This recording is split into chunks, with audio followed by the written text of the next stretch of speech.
básicos, que básicamente tienen que ver con la incorporación de ciertos términos, de ciertas palabras que vamos a poder emplear para hablar de las novelas que estamos leyendo.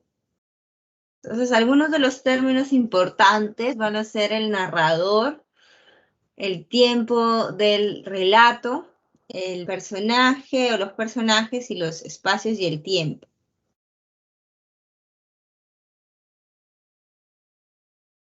Entonces, nosotros tenemos dentro de la narración, por ejemplo, algunos otros conceptos que vamos a usar como historia y relato. Dentro del narrador, algunos otros conceptos como omnisciente, objetivo, protagonista. Son palabritas u elementos, digamos, teóricos que en primer lugar los vamos a aprender así en la teoría para luego poder aplicarlo en la práctica. Uy, creo que me está fallando el mouse. Entonces, estos conceptos, que si bien ahora nos van a parecer un tanto abstractos, un tanto tal vez todavía no tan concretos, no tan precisos, los podemos identificar mejor o los podemos ver mejor con ejemplos de nuestras propias novelas que estamos leyendo. Entonces, dentro del primer concepto, que es la narración, aparecen una serie de diferentes elementos.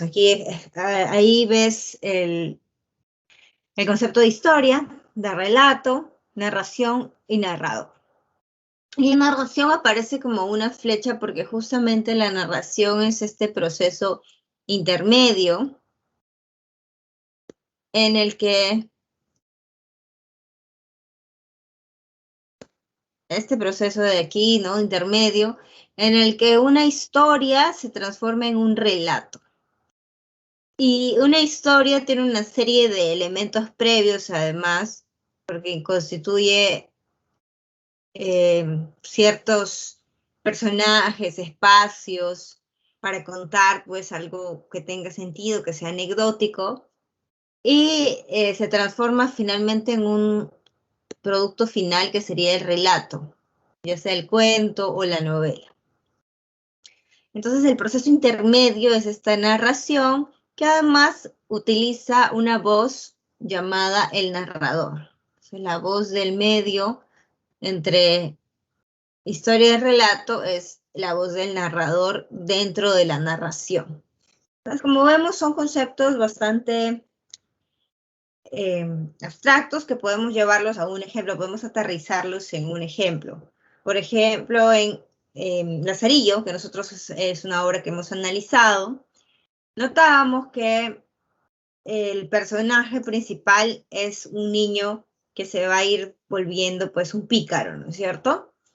Entonces, sabemos que se trata de su historia, cómo va creciendo a lo largo de varios años, tiene un amo que es un ciego, que le va un poco a enseñar lo que es la vida dura, lo va mediante a veces el maltrato o algunas lecciones un poco severas, le va a ir enseñando pues cómo avivarse, ¿no? Cómo despertar a esta vida de pícaro. Y luego también pasa por las manos de curas y de diferentes personajes que en su mayoría no lo van a tratar tan bien. Entonces, esta es la constitución de la historia. Sabemos que hay ciertos personajes y acciones, hay un tiempo y un espacio, que es la España del siglo XVI, hay una serie de acciones de robo, de engaño, de venganza, en medio de los años en que Lazarillo está creciendo. Y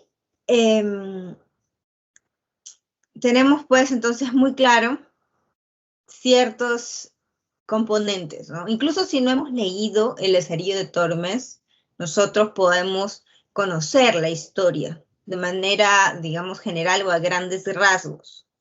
En cambio, una vez que ya aparece la novela, y si nosotros hemos leído la novela, significa que ha habido este proceso de narración intermedia y nosotros conocemos ya lo que es el relato, sería el producto más fijo, el producto final con todos estos, pues, elementos, ¿no? Entonces, es diferente cómo está contado ya en la novela, cómo lo ha contado el autor, palabra por palabra, tratado tras tratado, qué pasa en el primer tratado, qué ambiente es, con qué amo está, qué sucede, qué acciones hay. Todo eso es diferente, saberlo parte por parte, palabra por palabra incluso, a tener una idea de qué anécdotas hay en el argumento, ¿no?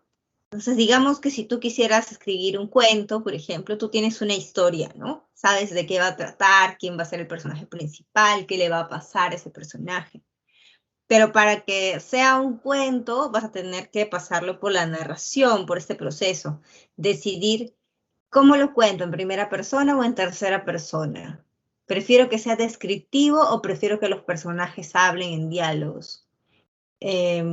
Cómo está vestido el personaje, en qué ambiente se encuentra, en qué tiempo se encuentra.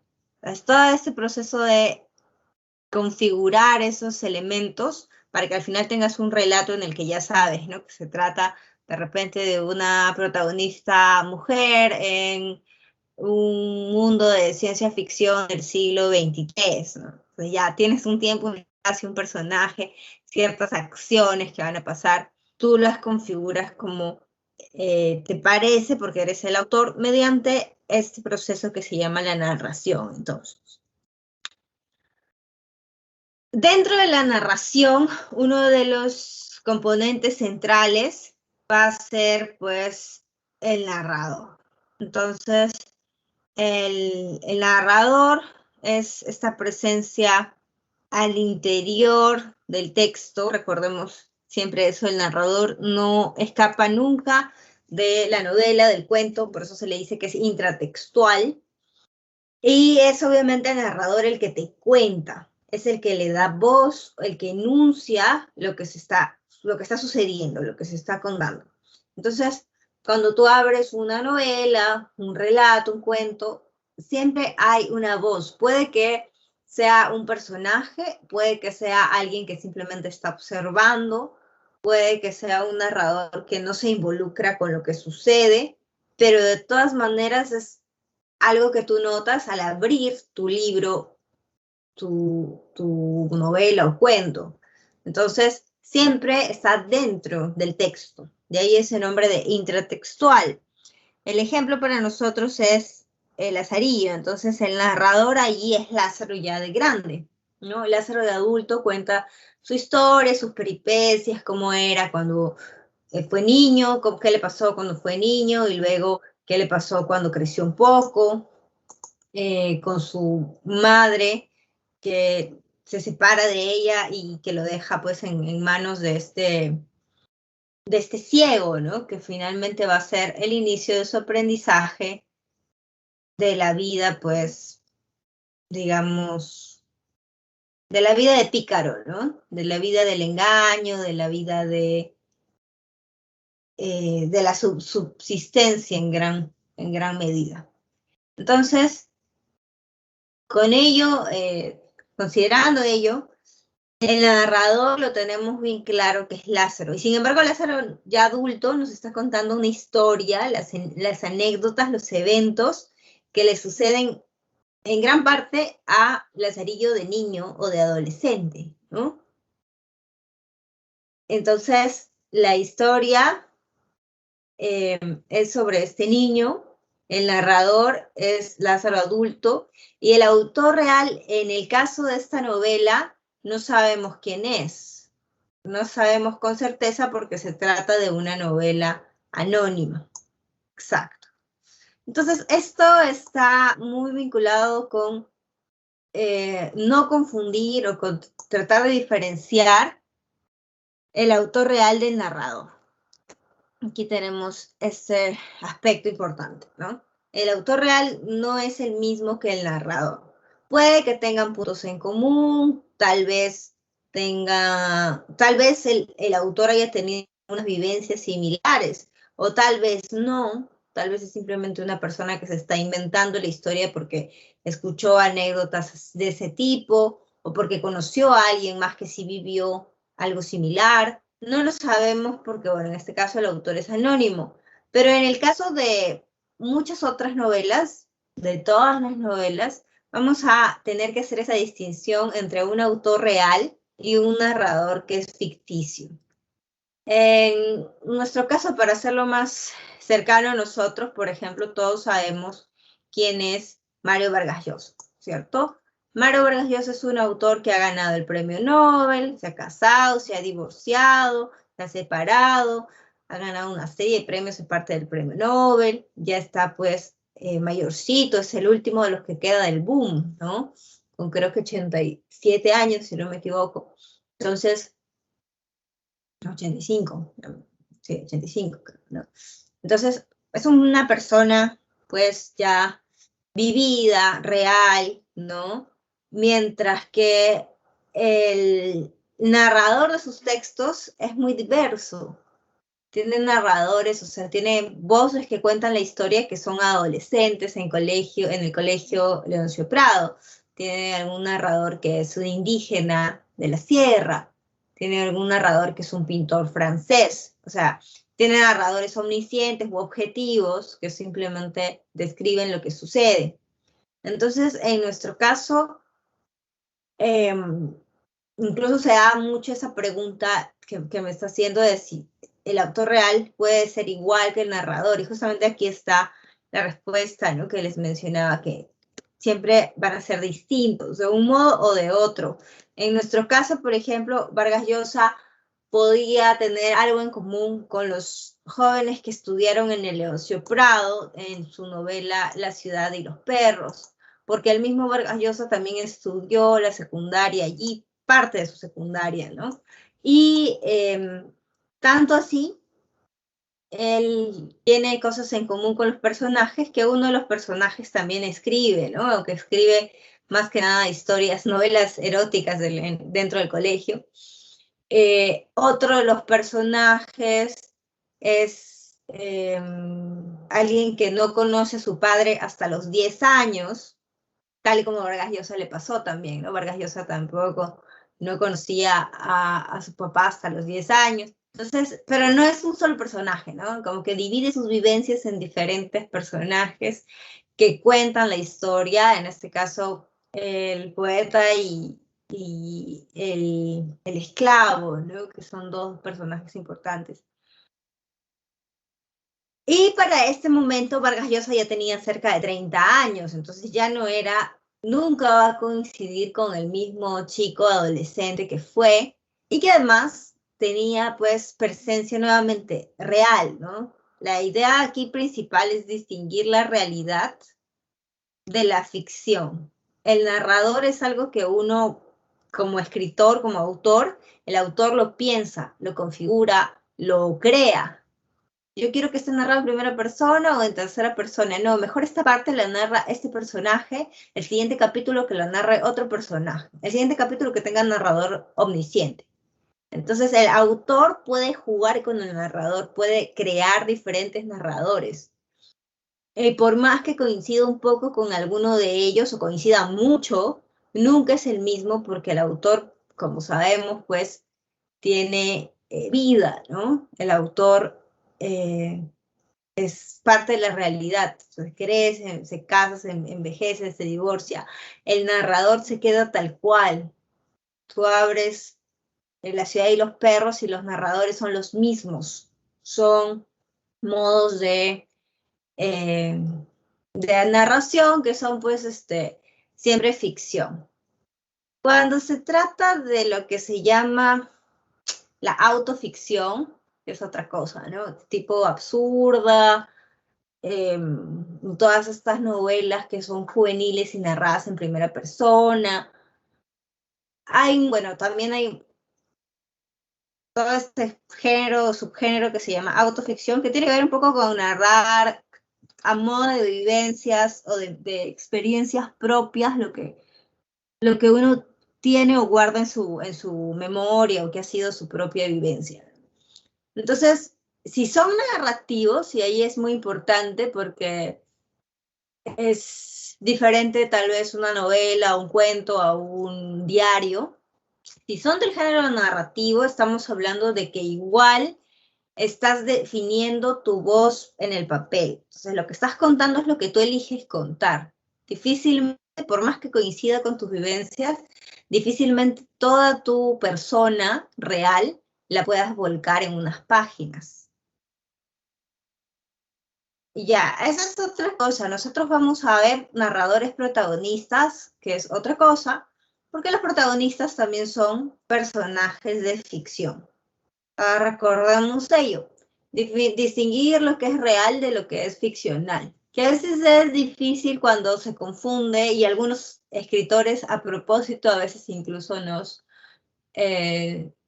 confunden, pero tengamos ello en cuenta, ¿no? Incluso si tú quisieras contar tu vida, estás eligiendo qué cosa cuentas, entonces la narración ya se vuelve algo ficcional. La vivencia nunca es la misma, además de la narración, porque la narración, pues, uno la maquilla, la ordena, la desordena, elige cómo la quieres contar. En cambio, las cosas tú no las eliges, cómo te pasan o cómo vives tus vivencias, no las eliges así con exactitud, ¿no? ¿Qué va a pasar en este momento y qué va a seguir el otro? En cambio, en una novela, en un cuento, tú sí eliges cómo van a ser los episodios, qué personajes van a participar, qué voz te va a contar la historia. Entonces, distingamos al autor real de los personajes. Los narradores protagonistas también son personajes y tengamos ahí en cuenta. Justamente el siguiente aspecto que nos tocaría revisar son los tipos de narradores. Hay un narrador al interior de la historia que se llama el narrador personaje, justamente como me mencionaban, ahí está el Lazarillo de Tormes, que es el narrador, pero al mismo tiempo es el personaje, ¿no? Que está atravesando estas vivencias. Está Werther, por ejemplo, que buena parte de la novela Werther está contada por el mismo Werther, cómo sufre, cómo se enamora, cómo sabe que no puede estar con ella, cómo se casa la chica. Entonces, sus propias también, en este caso, vivencias y tristezas las cuenta el personaje.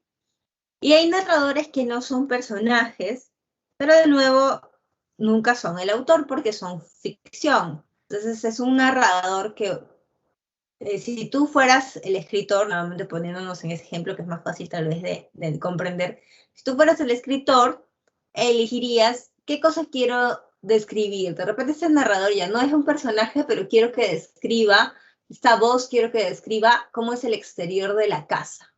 Y luego cómo es el interior de una habitación, ¿no? Entonces es un narrador que no es personaje, pero que conoce, observa, sabe qué está sucediendo. Si solamente describe elementos observables, le llamamos a ello lo objetivo, ¿no? Te ponía el ejemplo de que te describa cómo es por fuera una casa, cómo es por dentro, sus tapices, y te dice que tiene ventanas con marco de mármol y tiene cortinas de seda y hay ceniceros de oro. Podemos hacernos una idea de que está describiendo un lugar, ¿no? En este caso, un lugar muy elegante. Entonces, está viendo las cosas. También te puede describir de qué color tiene el cabello el personaje, cómo está vestido, Raskolnikov te lo describen en Crimen y Castigo, por ejemplo, ¿no? Con ropa rota. Entonces, es un narrador que ve, que de manera objetiva puede observar de qué color es el cabello, los ojos, su talla, su peso. Es objetivo. Cuando en cambio incorpora elementos ya de la subjetividad del personaje, le llamamos omnisciente. Allí, por ejemplo, también notamos que hay mucha incursión de ello ya en las novelas más psicológicas. Crimen y Castigo utiliza este narrador que no solamente describe los exteriores, sino también el interior del personaje. Entonces te puede estar hablando de cómo, ¿no? El personaje está caminando en medio de la noche y de repente sintió miedo. De repente sintió un estremecimiento en el cuerpo debido al miedo. Ese es un narrador omnisciente porque ya está conociendo un poco de la mente del personaje.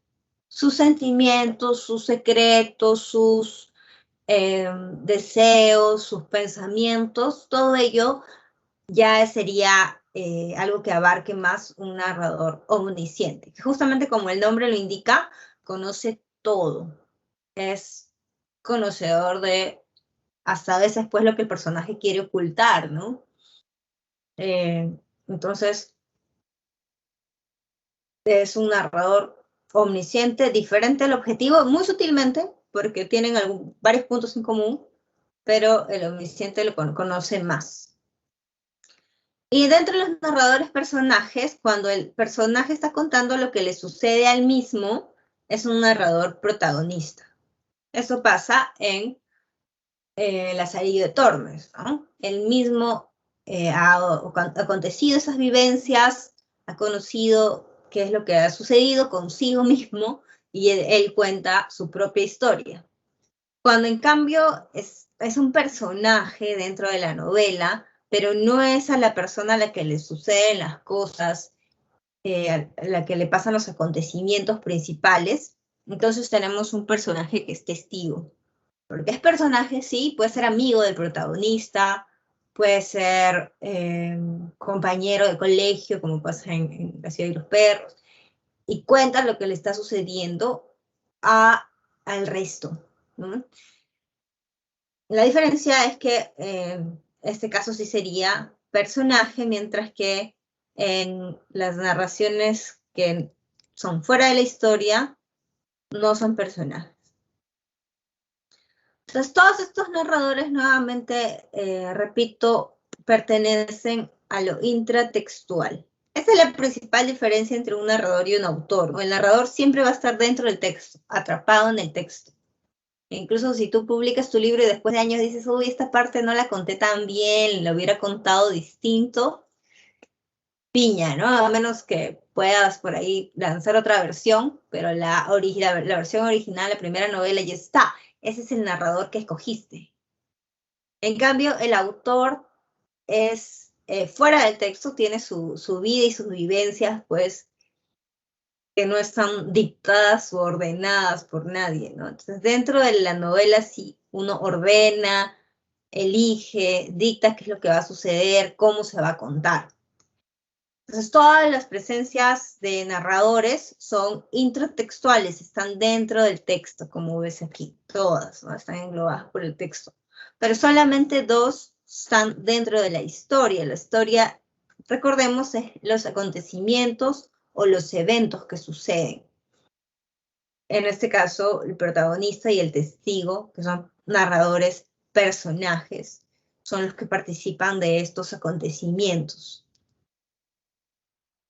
Hasta ahí no sé si hay alguna consulta. Sus preguntas han estado muy, muy bien. De hecho, son preguntas muy válidas y precisas como para entender o para tratar de diferenciar esto porque es un poco complicado y complejo y ha sido pues motivo de mucha discusión y polémica entre los mismos críticos literarios y estudiosos literarios, ¿no? Poder distinguir bien los elementos de la ficción y los elementos de la realidad. No confundir ambas, pese a que a veces pueden tener puntos en común, a veces aparentemente incluso pueden ser casi iguales, nunca son lo mismo, ¿no? La realidad vivida, sufrida, respirada, a la que inventamos o la que escribimos. En nuestro caso, sí, existe este narrador mixto, muy buena pregunta. Lo que pasa es que cuando hablamos de narrador mixto, es justamente, y lo vamos A ver un poco, sí, bueno, lo vamos a ver un poco menos ahora, porque más se notaba en novelas como La ciudad y los perros, que son novelas más del siglo XX y más experimentales. Pero básicamente lo que hay es que podemos decir, este fragmento es un narrador, no personaje, digamos, un narrador omnisciente. Y este otro fragmento, este otro capítulo es un narrador personaje, ¿no? Pueden haber diferentes momentos en que se utilizan distintos narradores y cuando se fusionan en una oración o en un párrafo voces que se confunden la tercera y la primera persona, ahí hablamos de este narrador mixto. No lo vamos a encontrar tanto en las novelas que nos corresponden ahora, por eso me parece que no lo estamos viendo con detalle, ¿no? Es una narradora, es un narrador muy preciso, muy complejo, que de repente lo podríamos ver, pues, como te mencionaba, en novelas más de mediados del siglo XX y experimentales, ¿no? Como las de Vargas Llosa, las de Cortázar. Sí, entonces esa mezcla no la vamos a estudiar, pero sí existe el narrador mixto.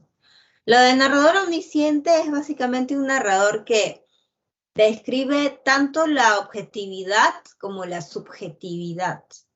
Entonces, cuando incorpora los pensamientos del personaje, cuando incorpora, te decía, sus temores, sus secretos, sus sensaciones, ya no está solamente describiendo algo que puedes ver, ¿no? Es diferente que te describa, estaba vestido, desastre, llevaba zapatos lustrosos negros, sus ojos eran marrones y su cabello estaba teñido de azul. Diferente que te lo describa así, ¿no? Como mirándolo, que es una descripción objetiva, a que te describa qué está ocultando o qué está pensando, ¿no? Entonces podría comenzar describiéndote un poco el personaje y luego decir, caminaba lentamente hacia la casa de su compañera de colegio. Antes de tocar la puerta sintió un temor muy fuerte. ¿Ya? Ese tipo de descripciones en las que ya no solamente te dice que está caminando, sino que siente miedo, ¿no? O que siente angustia, o que siente alegría, cualquier tipo de subjetividad, ya sería omnisciente. Me pregunta entonces por lo del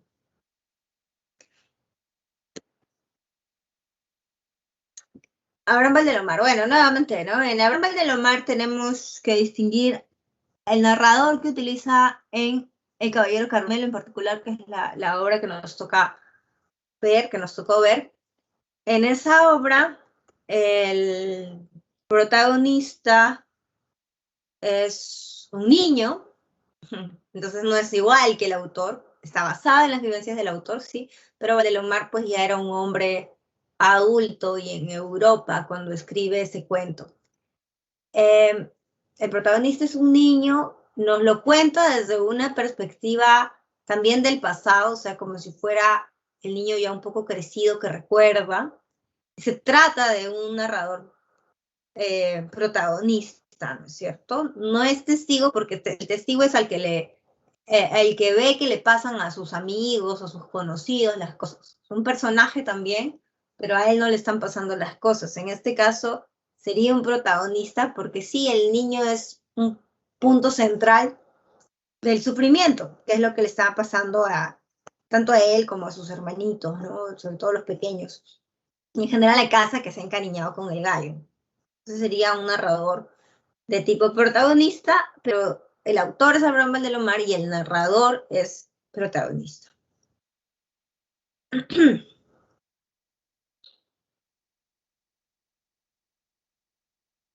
En Crimen y Castigo me dice, cuando deja fluir la conciencia y de repente empieza a relatar.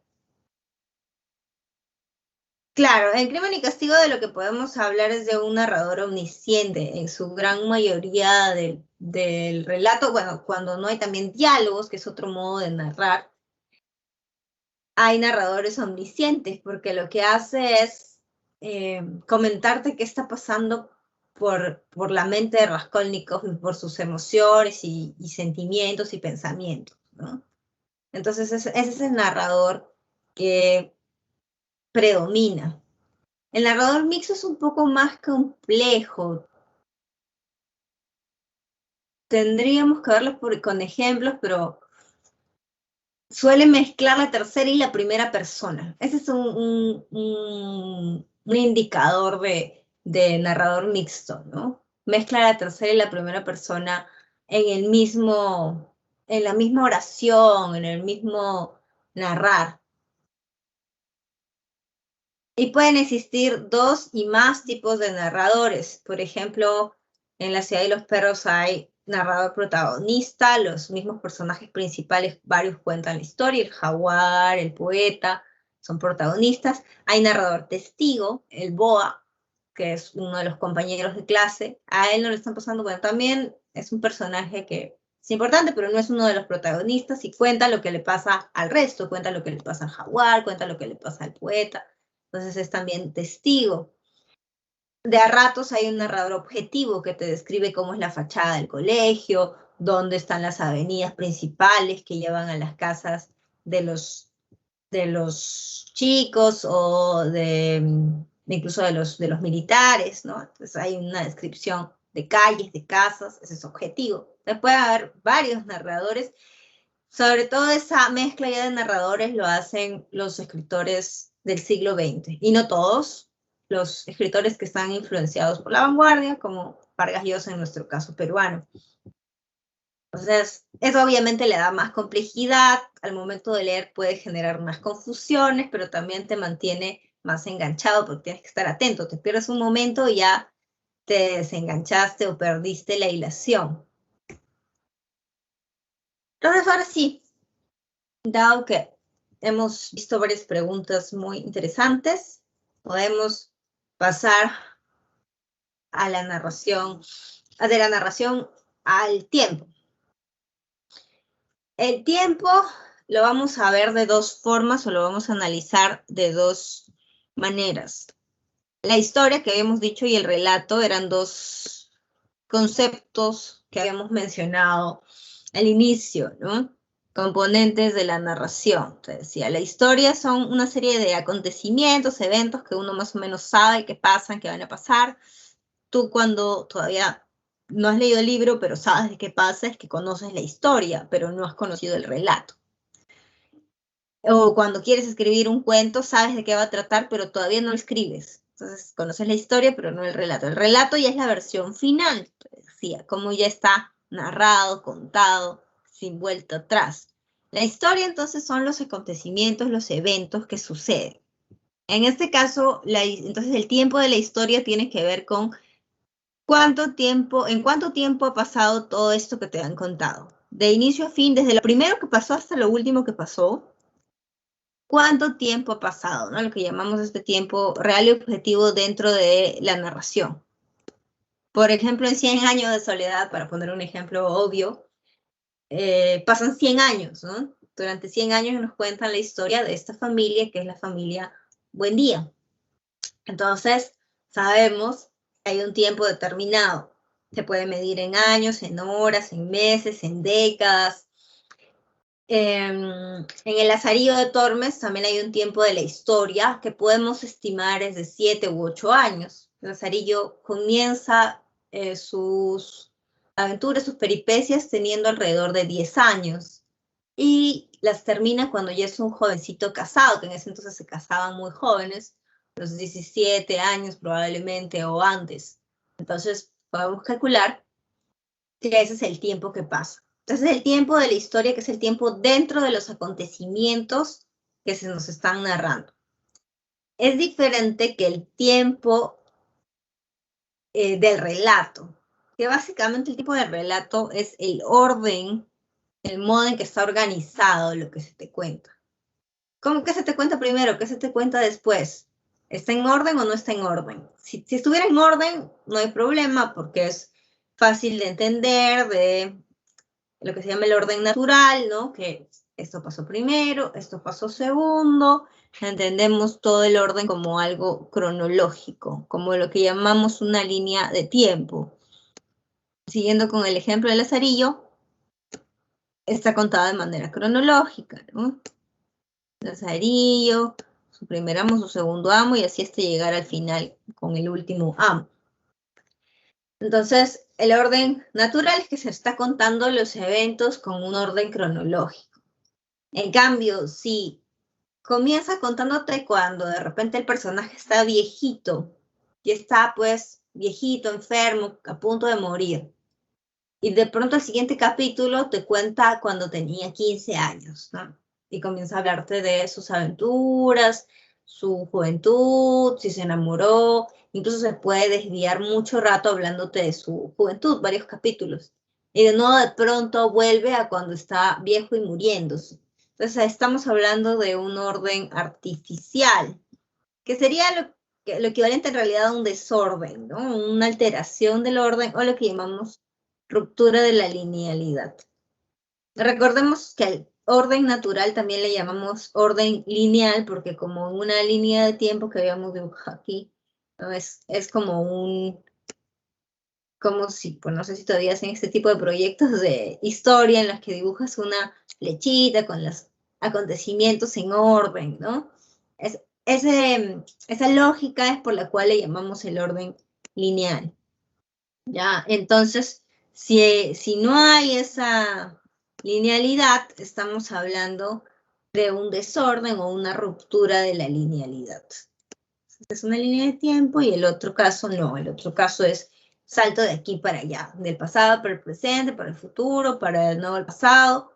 Diferentes tiempos, puedo contar cuando el personaje tiene 15 años, luego contar cuando tiene 5, luego contar cuando tiene 40, cuando tiene 80. Y nuevamente esto también hace que el relato a veces sea un poco más complejo, a veces también pues más intrigante porque uno tiene que estar pendiente, ¿no? Uno ya estaba enganchado con que qué pasó y se va a quedar con la chica, van a estar juntos o no, y de pronto, plum, saltan a cuando tenía 5 años, ¿no? Entonces ya el personaje ahora es un niñito. Entonces, te hacen también estar atentos, los cambios de tiempo, los cambios de narrador, los cambios de historia, todo eso, perdón, de espacio, todo eso hace que la historia tenga mayor complejidad. En nuestro caso, entonces, nuevamente distinguir el tiempo de la historia es este primer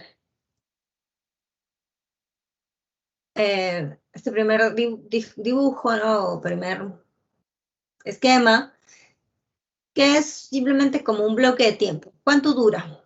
Dura 5 años, la novela dura 7, como 7, 8, como el Lazarillo, dura 100 años, como 100 años de soledad. ¿Cuánto dura, no?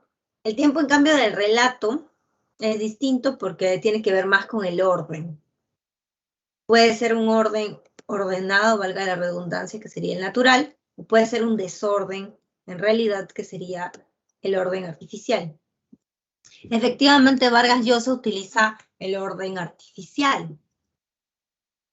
Y como les mencionaba, gran mayoría de escritores del siglo XX, sobre todo mediados en adelante, van a utilizar mucho el orden artificial, que significa pues un orden, como te decía, alterado o en general un desorden, ¿no? Mientras que en el orden natural tú cuentas una serie de eventos uno tras otro, sin saltos abruptos, como va a pasar, por ejemplo, en buena parte en Crimen y Castigo, ¿no? Crimen y Castigo, primero hay esta situación inicial de que Raskolnikov está viviendo en la pobreza, luego se entera de que hay una vecina, ¿no? Que va a ser el tormento de sus pensamientos, esta vecina que es malvada, que es usurera. Eso desencadena otra acción, eso desencadena mucha culpa, muchos pensamientos, luego se enamora, se siente más culpable porque no se siente merecedor de amor. Entonces hay una serie de eventos que están uno tras otro, están contados en orden, en general, pues hay una idea de sucesión, ¿no? De eventos, uno tras otro, como una línea de tiempo. El orden artificial, por otro lado, que es el que está aquí abajo, tiene que ver con los saltos al pasado, los saltos al futuro, el salto al pasado, que es el flashback, la anticipación de acciones, que son saltos al futuro, digamos. Si en este caso el punto rojo es nuestro presente en la narración, no nos estamos quedando nada más en ese presente o en ese tiempo, sino en tiempos distintos, nos vamos a distintos tiempos. Nuevamente eso también se puede mezclar, ¿no? Puedes saltar al pasado, luego saltas nuevamente al futuro, luego saltas nuevamente al pasado y así. También puedes entrecruzar historias. Si la novela comienza contándote la historia de un viejito que está pues desahuciado con un cáncer raro que nadie puede descifrar exactamente qué es, y que ya pues está esperando la muerte en una cama de hospital, ¿no? Esa es, digamos, nuestra primera historia, la historia A, el episodio A. Y luego salta a un momento en el que un niño de 5 años vive en una hacienda en el campo y el niño encuentra de casualidad un arma, entonces decide pues mirarla, jugar un poco y sin querer la dispara, justamente en el momento en que entraba uno de sus parientes, su tío. Entonces mata a alguien por accidente a los 5 años, ¿no? Ese es otro episodio que podría parecer que no tiene nada que ver con lo anterior. Luego el episodio tercero puede contarte la historia de ya un hombre adulto, muy millonario, que se ha hecho de una gran fortuna, tiene 40 años, tiene una esposa, tiene una hija, pero no le quiere a la esposa, la engaña y la maltrata, ¿no? Entonces te cuento un poco sobre este hombre y un poco vamos odiando al personaje y al final nos enteramos que todo el tiempo todos estos personajes, el de 5 años, el de 40 y el viejito que está muriéndose, es el mismo. El último episodio podría ser que, el cuarto episodio podría ser que nuevamente este viejo con 80 y tantos años está muriéndose, pero ahora nos enteramos que su esposa y su hija están pues desesperadas ya, muy ansiosas porque se muera de una vez, ¿no? Ya no lo aguantan más, quieren que se vaya y les herede lo que queda de su fortuna.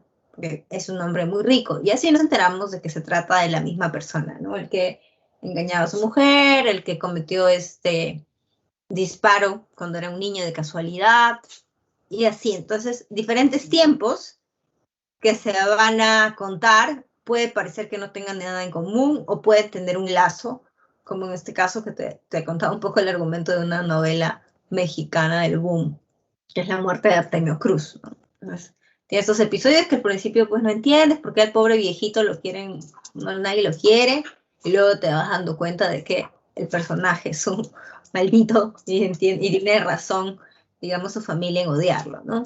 Entonces, con flashbacks, con entrecruzamiento de historias, se puede hacer también juego de historias, de tiempos, ¿no? Y finalmente hay también el tiempo que se centra en un momento, en un presente, y comienza y termina allí. A ese tipo de relatos le llamamos el relato circular. Entonces acaba e inicia del mismo modo. Digamos que si iniciaba con cierta acción, termina con exactamente la misma acción. Puede ser también que inicie con cierto párrafo y acabe con las mismas palabras de ese mismo párrafo, como si fuera el relato algo que no termina de acabar. Cuando estás llegando al final, te das cuenta que esas últimas palabras son las mismas que estaban al inicio, que estás dando la vuelta. Entonces se le llama el relato circular o cíclico. En este caso último, ¿no? De que inicia y acaba la historia del mismo tiempo. Del mismo modo, perdón. Entonces, ya viéndolo en episodios, ¿no? Digamos que tienes un montón de episodios, comienzas en el 1, pasas al 2, al 3, puedes hacer saltos al 5, luego nuevamente al 2, o sí. Puedes hacer muchos desórdenes, pero al final vuelves siempre al 1. Por las mismas palabras o por las mismas acciones, por algún detalle que se está repitiendo exactamente del mismo modo, se habla de este orden entonces, que es el orden artificial circular.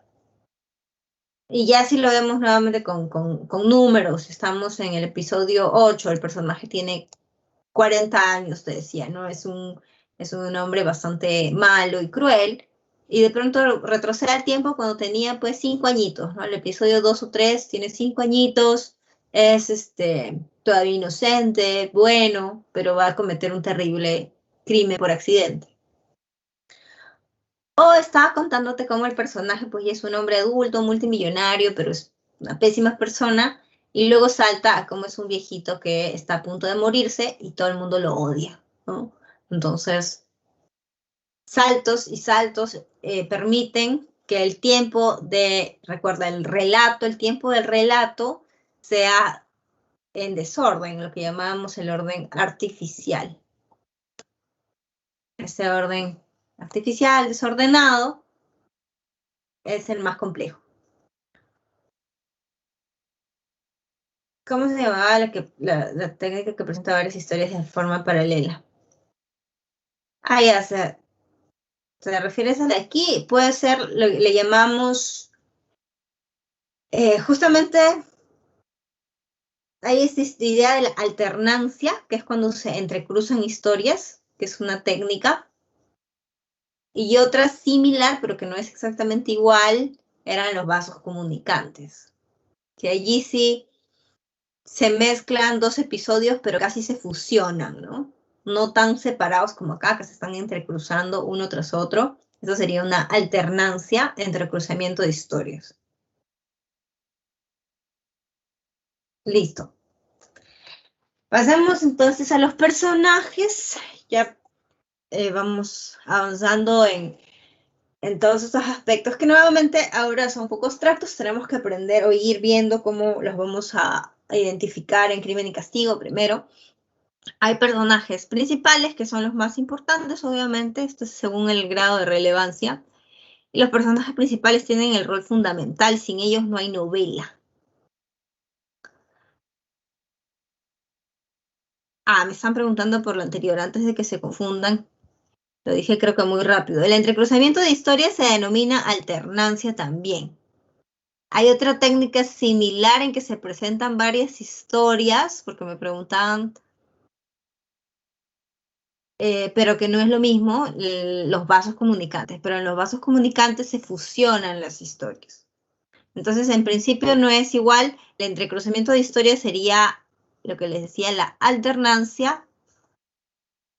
Es lo que más vamos a ver, ¿no? Episodios distintos, de tiempos distintos que se mezclan, que se entrecruzan aquí, ¿no?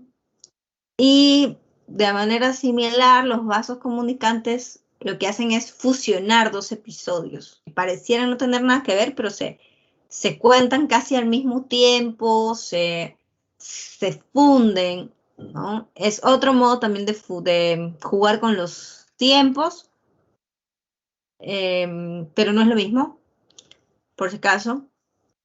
Digamos que el que estamos viendo aquí es más similar a lo que se llama alternancia o justamente entrecruzamiento de historias.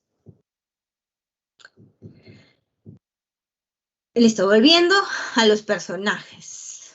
La relevancia, según su relevancia tenemos el personaje principal. Lázaro es sin duda alguna el personaje principal. Tiene que ver con el tema principal, el personaje principal. La pobreza y la honra, ¿no? Es el tema principal de Lazarillo. Lázaro pierde la honra conforme va creciendo debido a que vive en la pobreza y pues no puede mantener su dignidad, su honra impecables. Para esto contribuyen los personajes secundarios. Los personajes secundarios son presencias complementarias que le dan mayor fuerza, coherencia, sentido al protagonista. En nuestro caso, el ciego, que es el primer amo de Lázaro, es un buen ejemplo de ese personaje secundario, porque justamente él es el que lleva a Lázaro a que sea un pícaro. Lo, eh, lo adiestra, enseña las malas mañas, ¿no? De ser pues un engañador, un embustero. Entonces, sin él no hubiera habido este desarrollo del personaje. Comienza gracias, digamos, o debido al viejo. Y en ese sentido también se vincula de manera indirecta con el tema, porque el personaje secundario propicia que se realice este tema principal, ¿no? En este caso, que Lázaro se vuelva un pícaro y que vaya perdiendo lo que llamaban la honra, que sería pues la dignidad, ¿no? El orgullo, a cambio de poder sobrevivir, ¿no? A cambio de poder hacer algo de dinero.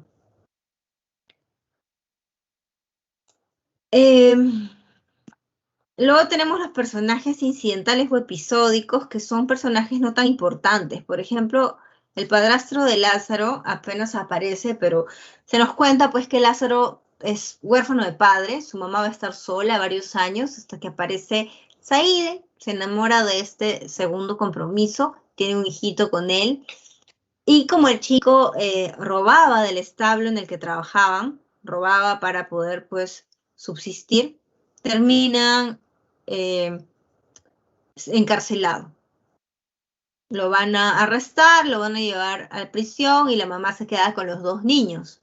Entonces, es un personaje episódico que en este caso justamente lo que hacen los personajes incidentales, episódicos, es a veces retardar un poco los eventos o revelar detalles de, en este caso, el contexto, ¿no? Nos habla de cómo es un contexto de necesidad, de pobreza. Pero no tiene que ver con el personaje o no es directamente relacionado con el personaje ni el tema principal. La presencia de Saide no influye en Lázaro de manera, pues, muy determinante, ¿no? Obviamente no tiene nada que ver con su transformación en pícaro. Luego están los personajes que son simples y los que son complejos. Tenemos personajes que son mucho más, claro, simples en el sentido de que no tienen mayor profundidad, ¿no? Que solamente, como dice aquí, tienen una faceta, o sea, un modo de ser, de los que muchas veces no sabemos mucho más que su característica principal. En el caso de Antona Pérez, solo sabemos que es la mamá, ¿no? De Lázaro. No sabemos mucho de repente ha tenido emociones, vicisitudes, peripecias ella misma, no lo sabemos. No sabemos más de su personalidad, ni se nos describe mucho de ella. Efectivamente, la mamá también, como me dicen, me preguntan por allí, me imagino que como personaje sería un personaje más incidental o episódico, porque no está tan vinculado con